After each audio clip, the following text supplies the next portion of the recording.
Subodh Goswami ji, DCP. Radhe Radhe. Radhe Radhe महाराज जी।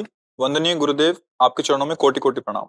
गुरुदेव, बड़े शहरों में नशा आम होता जा रहा है। विशेषतः छोटे छोटे बच्चे नशे के इंजेक्शन स्मैक ले रहे हैं। गुरुदेव, नशे के कारोबारी भी पूजा पाठ इबादत करते हैं, फिर भी क्यों उन्हें ईश्वर के न्याय से डर नहीं लगता? वो पूजा पाठ इबादत नहीं होती है, वो नाटक होता है। अधर्म आचरण करने वाला, पापाचरण करने वाला, भगवान के वचन है, पापवंत कर सहज स्वभाव, भजन मोर ते भाव न काऊ। यदि नौटंकी नाटक में कोई साधु का वेश रख करके पूरा स्वांग करता है, तो क्या उसको सत्य मार्ग का पथिक माना जाएगा क्या?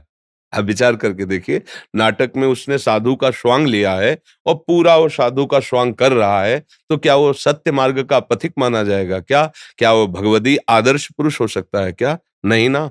ऐसे ही जो भगवान की आज्ञा का उल्लंघन करके, शास्त्र की आज्ञा का उल्लंघन करके मनमानी आचरण करता है, वो किसी भी तरह की कोई भी पूजा करता हो, वो केवल स्वांग है, पूजा नहीं है।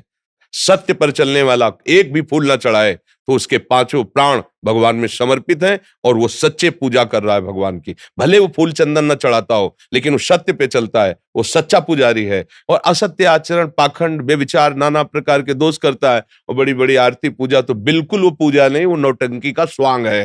वो थोड़ी देर के लिए रोल कर रहा है, उसको कोई भगवान से अपनापन नहीं। भगवान की आज्ञा और भगवान के अनुशासन का यदि त्याग करे तो भगवान का सेवक नहीं कहलाता है, वो केवल नाटक होता है। अब वो किसी भी डिपार्टमेंट का हो, चाहे साधु डिपार्टमेंट हो, चाहे वो जनरल किसी भी अधिकार पद पे हो, यदि वो सत्य को स्वीकार नहीं करता, हमारी भारतीय शास्त्रीय संविधान को स्वीकार नहीं करता, वो केवल स्वांग है, स्वांग। अच्छा, इन लोगों की जो उन्नति दिखाई देती है, उसका आंतरिक रहस्य है।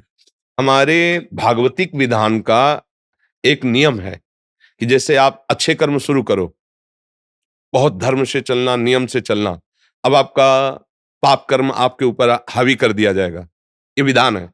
क्योंकि पूर्व का जो पुण्य है और अब आप सत्कर्म में चल रहे हो, तो आपका जो बीच में पाप कर्म बाधा पहुंचाएगा, उसको पहले नष्ट किया जा रहा है। उल्टा सीधा जैसा भी भगवान को नजर आया, भोगवा करके। अब उस समय जब कोई धर्मात्मा पुरुष सत्संग नहीं करता, तो उसको लगता है जब से हमने भजन का नियम लिया और सत्य और धर्म पे चलना शुरू किया, तभी से मेरी ये अव्यवस्था, विपत्ति, संकट आ गए। वो समझ नहीं पा रहा है, उसके दुष्कृतों का नाश किया जा रहा है, क्योंकि वो सत्य मार्ग पर चल रहा है। सत्य मार्ग के चलने का परिणाम वो पूर्व के सुकृत जिस दिन मिलेंगे, उसको कोई कभी परास्त नहीं कर सकता, महासुख को प्राप्त होगा। और जब कोई अधर्माचरण करने लगता है, तो उसका पूर्व का जमा हुआ, ऐसा नहीं कि उसके पास पुण्य नहीं है, पूर्व का जमा हुआ पुण्य उसको जोड़ दिया जाता है। अब वो अधर्माचरण करते हुए सफलता को प्राप्त होता है। वो समझता है कि देखा, मेरा कौन बिगाड़ सका। लेकिन जिस समय उसका सुकृत खत्म होगा और वर्तमान का दुष्कृत और पूर्व का दुष्कृत दोनों मिलेंगे, तो ऐसा ब्लास्ट होगा, कुल परिवार सब नष्ट हो जाएगा, कोई उसे पानी देने वाला नहीं रहेगा। और ऐसे भयानक कष्ट को देख लेना, किसी को भी देख लेना, परिणाम में देख लेना, थोड़ा समय लगता है। तो ये जो आरती पूजा और ये जो ऑफिस के बाद कुकर्म, अधर्माचरण, इनका कोई महत्व नहीं आरती पूजा का, सच्ची मान लेना। महत्व तब है जब आदेश के अनुसार चलो। हम आपसे कह रहे हैं कि आप ऐसा कीजिए, आप उसका उल्लंघन करके आप हमें माला पहनाइए, चंदन लगाइए, तुम्हारी छाती जलेगी, तुम पर प्रसन्न नहीं होगी। तो ऐसे भगवान का वही भक्त है, भगवान की वही उपासना है जो ठीक से चले। अब सबसे बड़ी कमी हो रही है कि ना हमें सत्संग मिल पा रहा है, नए बच्चों को सत्संग नहीं मिल पा रहा है। शास्त्र स्वाध्याय की तो कहीं रुचि की गुंजाइश ही नहीं रह गई। तो शास्त्र स्वाध्याय करने पर पुण्य होता है, बुद्धि पवित्र होती है, और फिर मनुष्य का क्या कर्तव्य निर्णय होता है। अब नवयौवन अवस्था में एक आनंद की उमगन होती है, उस उमगन को यदि सही मार्ग में न लगाया गया, तो बेविचार में, व्यसनों में, हिंसा में, इसमें वो अब कैसे सुधारा जा सकता है? क्योंकि सुधरना चाहे तो सुधारा जा सकता है। माता पिता अपने बच्चों को बैठाल करके सतमार्ग का उपदेश करें, पर खुद सतमार्ग में नहीं तो वो कैसे उपदेश करें? अब वो समझ रहे सिगरेट बीड़ी पिताजी मंगा रहे हैं, हम पिए। अब वो बैठे हुए हैं और इतने वो मूढ़ता को प्राप्त हो रहे हैं कि उनको पता नहीं मैं जो आचरण कर रहा हूं हमारे बच्चे अनुकरण करेंगे। वो छोटी मोटी क्रियाओं को देखकर व्यभिचार में प्रवृत्त हो रहे हैं। पहले माता पिता अपने आप को शास्त्रीय सम्मत मार्ग पर लाएं, तब वो बच्चों को उपदेश कर सकते हैं। कई बार हम भी बहुत दुखी हुए हैं कि ये जो समय चल रहा है, ये आगे हमारे देश के लिए, हमारे भविष्य के लिए बहुत हानिकारक है। क्योंकि जहां मजबूत होनी चाहिए हमारी नींव, वहीं हम गड़बड़ हो रहे हैं। अभी 17-18 के हैं और वीर दोष से युक्त हो चुके हैं। कितने ऐसे बच्चे जिनको औषधियों के द्वारा वीर पुष्ट करने की सलाह दे रहे हैं, उनको आसनों प्राणायाम में लगा रहे हैं। ये अवस्था वीर नष्ट होने की है। क्यों नष्ट हो रहा है? क्योंकि ये मोबाइल है, जो चाहे देख सकते हैं, जैसा चाहे भाव विचार कर सकते हैं और जब मित्रों से मिलते हैं, तो उसे सुख का वर्णन करते हैं कि ऐसा करने से सुख मिलता है, ऐसा करने से सुख मिलता है और वो सब सुख की लालसा में दुःख यो नया, ये सब दुःख देने वाले फिर ऐसी प्रवृत्तियां हो जाती है कि वही चल करके हिंसात्मक प्रवृत्ति वाले कानून का भारी-भारी अपराध करके जेलों में पड़े हैं या तो मृत्यु का शिकार बनते हैं। और ये सब नई पीढ़ियां तभी सुधरेंगे जब कम से कम उनको ये बताया जाए कि मनुष्य जीवन कितना कीमती है और इसका उद्देश्य क्या है और सुख कैसे प्राप्त होता है। सुख केवल भोगों में नहीं है, भोगों में होता आप सबके पास है। हृदय से देखो, क्या विश्राम मिल गया? क्या गोस्वामी तुलसीदास जी जैसा कहते हैं कि जाकी कृपा लवलेश ते मतिमंद तुलसीदास हूँ, पायो परम विश्राम राम समान प्रभु। जैसे केवट कह रहा है अब कछुनाथ न चाहे, क्या ये विश्राम है? नहीं, चाह पे चाह बढ़ती। इसका मतलब अभी हम सही सुख को नहीं भोगा। अगर सही सुख मिल जाएगा तो रोम रोम प्रफुल्लित होकर अश्रुधारा बहेगी और हृदय से भगवान से भी कहोगे कि अब कछुनाथ न चाहे। प्रभु आपने जो दिया आप नहीं चाहिए, बहुत है, बस आप अपना प्रेम दीजिए। छोटे-छोटे बच्चे, छोटी-छोटी बच्चियां जो शास्त्र सम्मत जीवन व्यतीत करके हमारे देश के काम आ सकते हैं, वही अपने जीवन को नष्ट कर। अच्छा, कोई ना दंड दे तो स्वयं दंड देते हैं। कितने ऐसे हमारे सामने नवयुवक आए कि महाराज जी मैं याद करना चाहता हूँ। 8-8, 10-10 बार हस्तमैथुन करके इतना मैं गिर चुका हूं कि अब हमारे सुधरने की गुंजाइश नहीं, ये लगता अपने जीवन को नष्ट कर। कैसे हम उनको समझाएं? अब ये अवस्था जैसे 20 वर्ष तक आप ब्रह्मचर्य रहें, फिर गृहस्थ में जाएं, तो आपका कुछ नहीं बिगड़ने वाला।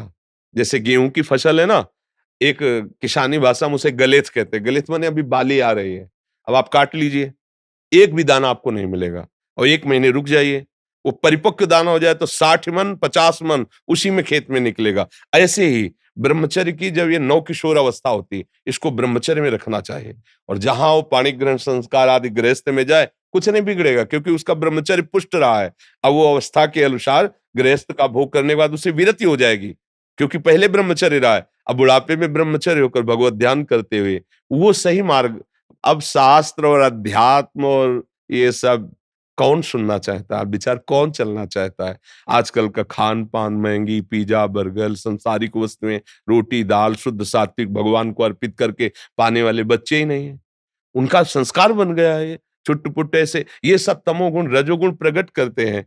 दृश्य देखो, कौन बच्चा बैठकर एकांत में कोई संत वाणी कुछ ऐसा ना, बस वही संसारिकता, गेम खेलना, संसारिक दृश्य देखना। तो अब जो हम बाल्यावस्था से देखते हैं, वही संस्कार हमारे पड़ते हैं। तो इसलिए हमें लगता है कि बच्चों से पहले माता-पिता से प्रार्थना है, बच्चों को सँभालने के पहले आप सँभलिए। यदि आप शराब पीते हैं, आप मांस खाते हैं, आप व्यसन करते हैं, आप व्यभिचार करते हैं, तो आप आशा मत रखिए कि आपका बच्चा दैवी संपत्ति से युक्त हो जाएगा, आपका बच्चा बहुत अच्छे आचरण करेगा। आशा मत रखिए, क्योंकि आपके आचरण ही प्रथम आचरण है। आप ही पहले गुरु हैं। पुत्र का सबसे बड़ा गुरु माँ होती है। मंदालशा ने अपने पुत्रों को निश्चय किया ब्रह्म प्राप्ति करानी है, तो सब पुत्रों को ब्रह्म प्राप्ति करा दी। एक वो पुराने में नौटंकी देखी थी जब बच्चे थे स्कूल में, सुल्ताना डाकू की। तो वो नौटंकी में दिखाया कि जो उसको फांसी की सजा का, तो उसने पूछा आपकी कोई अंतिम इच्छा? उनका माँ के दर्शन करना चाहता हूँ, एक बार गले लगना चाहता हूँ। माँ जी आई तो ऐसे दांत भर के नाक काट ली माँ की। ऐसा क्यों किया? बोले इस माँ का ही प्रताप है कि मैं फांसी में चढ़ने जा रहा हूँ। जब पहली कलम चुराई थी स्कूल में, तो माँ ने कहा था बहुत अच्छा बेटा काम करेगी। बस हमारा उत्साह बढ़ गया कि ये मार्ग सही है और मैं आज इतना बड़ा डाकू बना कि आज फांसी पे टंगने जा रहा हूँ, ये माँ का कारण है। तो माता-पिता अगर सही मार्ग में चल रहे हैं और सच्चे आचरण कर रहे हैं, तो मुझे लगता है कि बच्चों को ज्यादा उपदेश देना नहीं पड़ेगा। हम लोगों के घर में पिताश्री ऐसे महात्मा थे, गृहस्थ में रहते हुए भी, कि संत महात्मा आते, भगवत चर्चा, सब ए, चरण धो, चरणामृत पान करो, इन साष्टांग दंडवत करो, जब प्रसाद पाए इनकी थाली धो, उसका प्रताप हुआ कि हम भी बाबा जी बन गए। हम भी भगवान के मार्ग के पथे। अगर संतों की जूठन न मिली होती, संतों के चरण न धोए होते, संतों के वचन न सुने होते, तो संत बनने की क्षमता थोड़ी हमारे हृदय में आती, वही विषय भोगों में जाती। तो हमें लगता है माता-पिता को सावधान होकर के अपने जीवन को पवित्र बनाएँ और हमारे भारत की नवीन पीढ़ी बच्चों को सतमार्ग का उपदेश करें। कोई भी बच्चा नशा करेगा या व्यभिचार करेगा, वो कैसे आगे बढ़ पाएगा? वीर शक्ति स्मरण शक्ति है। वीर ही नष्ट हो गया तो स्मरण शक्ति नष्ट हो गई, बल नष्ट हो गया, उत्साह नष्ट हो गया, धैर्य नष्ट हो गया, सत्य नष्ट हो गया। ब्रह्मचर्य बहुत बड़ी चीज है। लोग जिसको एकदम खिलवाड़ समझ रहे हैं, ये तुम्हारा जीवन भी है और तुम्हारी मृत्यु भी है। तुम्हारा धर्म भी है, तुम्हारा अधर्म भी है। अगर धर्म पूर्वक गृहस्थ में रहकर संतान उत्पत्ति करो, भगवान की पूजा हो रही। अधर्माचरण करके बेविचार करो, अपना नाश कर रहे हो। जब पाप का फल आएगा तो कोई नहीं बचा पाएगा। कोई भी पद, कोई भी प्रतिष्ठा, कोई भी ऐश्वर्य, वो सब दिखावा हो जाता है। हृदय जलेगा तो पद क्या करेगा? ये कर्म बहुत बलवान है। अवश्य में भोक्तव्यम कृतम कर्म शुभाशुभम। इसलिए सबसे प्रार्थना है, डरो, अधर्माचरण से डरो, व्यसन से डरो। आनंद की जो उमगन होती है वो नशे से हम नष्ट करते हैं। चाहे शराब हो, चाहे ड्रग्स हो, चाहे गांजा हो, चाहे भांग हो। एक हमारे अंदर स्वाभाविक आनंद है। ईश्वर अंश जीव अविनाशी, चेतन अमल सहज सुख राशि। उसका जो सहज सुख आनंद उमगन होता है, वो प्रमाद स्थिति, उसको मार्ग सही नहीं मिला, इसलिए वो उस उमगन में वो नशा सीख जाता है कि और आनंद आएगा, जबकि वो आनंद का नाश कर रहा है। अगर कोई नशा न करे तो खुद पता चलेगा, हृदय एक शीतल, एक शांत रहेगा। धर्म से चलने वाले को एक बहुत बड़ा पुरस्कार मिलता है, विवेक, कहीं नहीं फंसने देता। और अधर्म से जो आचरण करते हैं, उनको सबसे बड़ा दंड मिलता है, अज्ञान। वो फंसते चले जाते हैं। भगवान का नाम जप करे, कोई भी व्यसन माता पिता ना करे। अगर बुराई तुम्हारे अंदर आ गई तो धीरे धीरे छोड़ने की कोशिश करो, तभी तुम आगे बढ़ पाओगे। अब आजकल हम देखते हैं, जैसे किसी बच्चों से पूछते तुम ऐसा क्यों सीख गए, तो उनका हमारे पिताजी मांगते थे तो हम लेकर के उठा के देते थे, तो फिर हमें लगा कि हमको भी करना चाहिए। जब स्वयं तुम्हारे अंदर सत्य विराजमान, फिर तुम सत्य का उपदेश करो तो लागू हो जाएगा। और सत्य नहीं है और फिर उपदेश, तो इसीलिए हमारा समाज जो है वो पतन की तरफ बढ़ता चला जा रहा है। बहुत कठिन है सत्य मार्ग पर चलना, बहुत कठिन है। हर क्षण वृत्तियां विषयों की तरफ आकर्षित होती, उनसे लड़ करके और भगवान का चिंतन, वो आपके सबके हृदय में देख लो ना, भगवान का चिंतन करने के लिए कितनी बड़ी अंदर जो ताप उत्पन्न होती, क्लेश शक्ति, उसको सहना होता है। मन बार-बार विषयों में जा रहा है, उस विषयों से हटाकर उसको प्रभु में लगाना। फिर वो जो बोलेगा कि विषय बंधन है, इसे त्याग दो, तो अब जाओ। ये तुम्हारे छा जाएगा भूत की तरह, विषय बंधन है, उसे त्याग दो, क्योंकि उसने स्वयं त्यागा है। अगर स्वयं त्यागा नहीं, फिर काम। एक संत के पास एक माँ गई, मेरा लड़का बहुत गुड़ खाता है, आप इसको रोक दीजिए तो मान जाएगा। उनका 1 हफ्ते बाद आना, 1 हफ्ते बाद बोले, बेटा गुड़ खाने से दांत खराब हो जाएंगे, पेट में कीड़े पड़ जाएंगे, मत पाना। बोले, बाबा अगर यही बोलना था तो उस दिन बोल देते ना। बोले, हम खुद खाते थे, इसलिए 1 हफ्ता छोड़ दिया, अब आगे जीवन में नहीं खाएंगे, तब हम उपदेश देंगे। उपदेश तब लागू होता है जब स्वयं के आचरण पवित्र हो और जीवन का लक्ष्य सत्य हो, तो लागू हो। ना हमारे अब समाज में सत्य की तरफ बढ़ने की उमंगन रह गई है, क्योंकि सबकी बुद्धि इस बात में बैठ गई कि धन ही सुख का कारण है। धन से भोग, भोगों में सुख, और यही आसुरी प्रवृत्ति है। इसी के कारण बड़ी-बड़ी हिंसाएं, बड़े-बड़े छल, कपट, व्यभिचार इसी के कारण बढ़ रहे हैं। सुख का कारण भगवान की एक-एक वृत्ति के द्वारा भजन रूपी पूजा करना। जैसे आप हो, सरकारी पद पे हो, जो आसुरी प्रवृत्ति के लोग हैं, उनको दंड देना आपकी पूजा है। जो अधर्माचरण करते हैं, कानून के अंतर्गत रह करके उनको दंड देना है, भगवान की पूजा है। भगवान का स्मरण करते हुए, भगवत भाव रखते हुए, सत्य मार्ग में चलते हुए अधर्माचरण वालों को बख्शो नहीं। ये तुम्हारी सबसे बड़ी पूजा होगी। जितना अधिकार मिला है, अधिकार की सीमा के अंतर्गत जो है, अगर वो अधर्माचरण करते मिल जाए तो चाहे जितना हमें वो अनुकूलता दे, अनुकूलता किसी भी तरह की नहीं स्वीकार करनी चाहिए। यही भगवान की पूजा हो जाएगी। और कोई, जैसे आप बताए ना कि आरती पूजा करते हैं, फिर वो भगवान को नहीं पसंद है, आप सच्ची मानना। भगवान को सोने का सिंहासन पसंद है क्या? एक पर्वत है यहीं भूमंडल पे, 4 लाख योजन का, जिसका नाम सुमेरु है, और पूरा का पूरा सोने का है।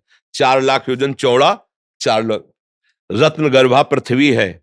जैसे लाल मिट्टी पीली मिट्टी निकलती है, ऐसे सोना चांदी हीरे जवाहरात से निकलते हैं, रत्न गर्भा समुद्र को कहा है। उनको चाहिए क्या, तुम्हें 100-200 ग्राम सोने का मुकुट बना दो, अधर्माचरण करो और भगवान राजी हो जाएंगे। तुमने 100-200 ग्राम सोने का मुकुट बना दिया, हमारे बड़े भाग्य। अरे उनकी सृष्टि की तरफ देखो, मारा घूम रहा है वैभव, अनंत वैभव उनका है।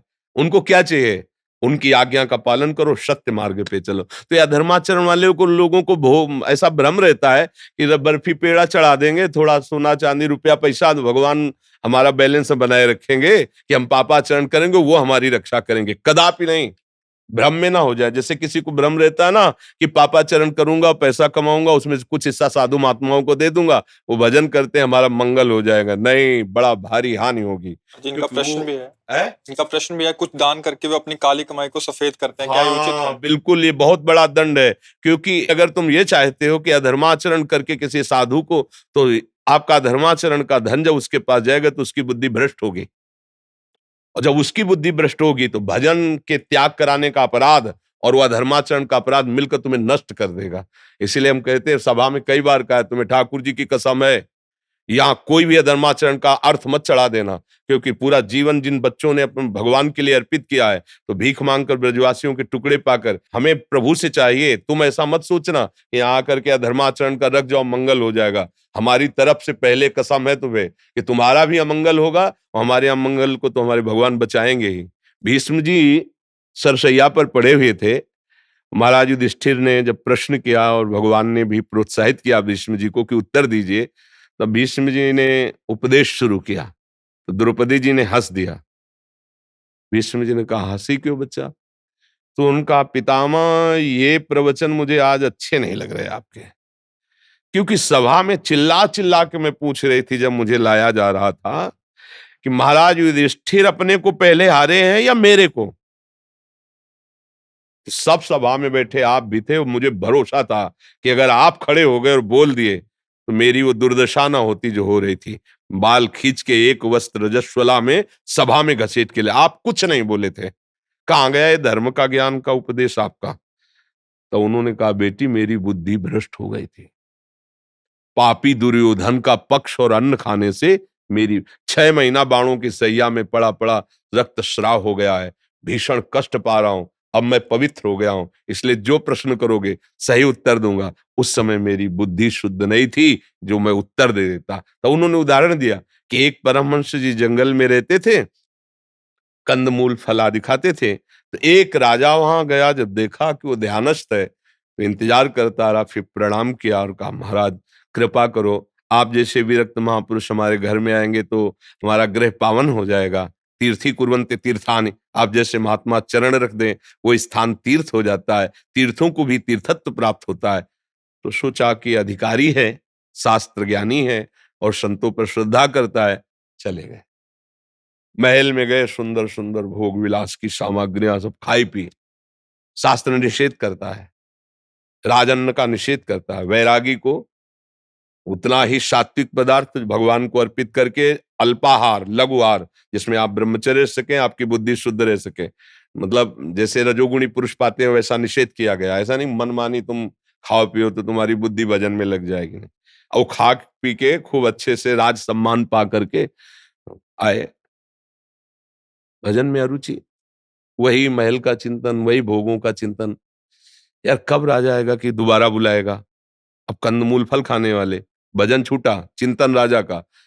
अब चिंतन इधर हुआ तो तपस्वी थे, तुरंत राजा पहुंचा, महाराज पधारिए। आज कुछ नहीं बोलना पड़ा, पीछे ही चले गए। महल में पाए और देखा ऐसे, तो एक श्रृंगार कक्ष में हार टंगा हुआ था हीरों का। तो अवसर लेकर के, क्योंकि दास दासियां सेवा में नहीं, स्वयं राजा और रानी थे, तो वो हार लिया और झोली में डाल लिया, प्रसाद पाया और जय हो करके चल। रानी जब श्रृंगार को शाम को बैठी तो देखा हो, तो उनका, महाराज अपने इस निज महल में अपनी जो दास दासियां हैं, बिल्कुल कहीं उनका आना जाना नहीं, तो हार चुराएंगे क्यों? मुझे लगता है जिन संत भगवान को तुम लाए थे वो हार चुरा के ले गए।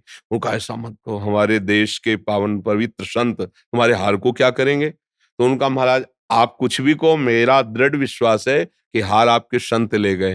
बोले हम दूसरा बनवा देंगे, आप शब्द मत उच्चारण करना। अब 5-7 दिन के बाद उन्होंने फल लाने के लिए झोली में हाथ डाला तो हार देखा, तो कहा, ये क्या मेरी बुद्धि भ्रष्ट हुई, मैं इसे क्या करूंगा? अरे मेरे से तो अपराध बन गया। हार लिया और वहीं से चिल्लाते हुए राज दरबार, महाराज मैं चोर हूं, मैंने आपके महल से ये हार चुराया। बोले महाराज बस आपकी परीक्षा के लिए मैंने हार आपकी झोली में डाला था, आप तो संत हैं। क्योंकि सभा के हृदय में संतों के प्रति दोष बुद्धि हो जाएगी, इसलिए धर्मात्मा राजा ने तत्काल बात बदल दी। चलो महाराज, महल ले गए और कहा महाराज आप ही चुरा ले गए थे, आप ही वापस करने, और मेरी समझ में नहीं आया। तो बोले जिस दिन आपका अन्न खा के गए उस दिन से मेरी बुद्धि भ्रष्ट हो गई। राजन के कारण मेरी स्वर्ण चोरी करने की, रत्न चोरी करने की प्रवृत्ति जागृत हुई, और जब 7 दिन से मैं भूखा हूं क्योंकि मुझे कुछ अच्छा नहीं लग रहा था, आज मैं कंदमूल फल लेने के लिए झोली निकाला तो उसमें हार मिला, तब मुझे समझ में, महाराज ये आपके अन्न का प्रभाव है कि मुझ तपस्वी को चोरी करने के लिए विवश कर दिया। भीष्म जी ने कहा बेटी, अन्न का प्रभाव इतना बड़ा होता है कि मैं सब ज्ञान रखने वाला उस समय उत्तर नहीं दे सका। तो ये जो लोग सोचते हैं ना कि अधर्माचरण करके दान पुण्य मंदिर, कुछ नहीं, धर्म के द्वारा कमाए हुए धन का विभाग करो, एक मूल के लिए जमा करो, एक परिवार के पोषण के लिए जमा करो, एक आगामी व्यापार की उन्नति के लिए, और उसका कुछ भाग गरीबों की सेवा, गौ सेवा, अनाथ है, बीमार है, कोई संत महात्मा भूखा प्यासा, अतिथि सेवा, ये शास्त्र विधान है धर्म के कमाए हुए से। जिन लोगों का ये कहना ना कि अधर्म में इतने परसेंट दे दो, तो दोनों एक ही बात है, अंतर नहीं है, एक ही बात है, मतलब वो एक ही डिपार्टमेंट है। नहीं तो धर्म ऐसा कभी आदेश नहीं करता कि तुम हिंसा करो, पापाचरण, चोरी करो और दान कर दो तो तुम परम पवित्र और सुखी हो जाओ। ऐसा कभी नहीं, कहीं नहीं, किसी शास्त्र में नहीं है।